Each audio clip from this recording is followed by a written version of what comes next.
ముందుగా మీ అందరికీ రాఖీ పౌర్ణమి శుభాకాంక్షలు. ఈసారి రాఖీ పౌర్ణమి ఆగస్టు 19వ తేదీన వచ్చింది.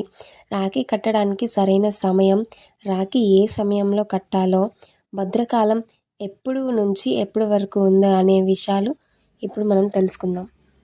ఉదయం 5:53 ప్రారంభమయ్యి మధ్యాహ్నం 1:30 వరకు భద్రకాలం ఉంది. ఈ కాలం ముగిసిన తర్వాతే సోదరీమణులు రాఖీ కట్టడానికి శుభ సమయం వస్తుంది. కాబట్టి ఆగస్టు 19వ తేదీ మధ్యాహ్నం 1:46 రాత్రి 10 లోపు ఈ సమయం రాఖీ కట్టడానికి పనికొస్తుంది.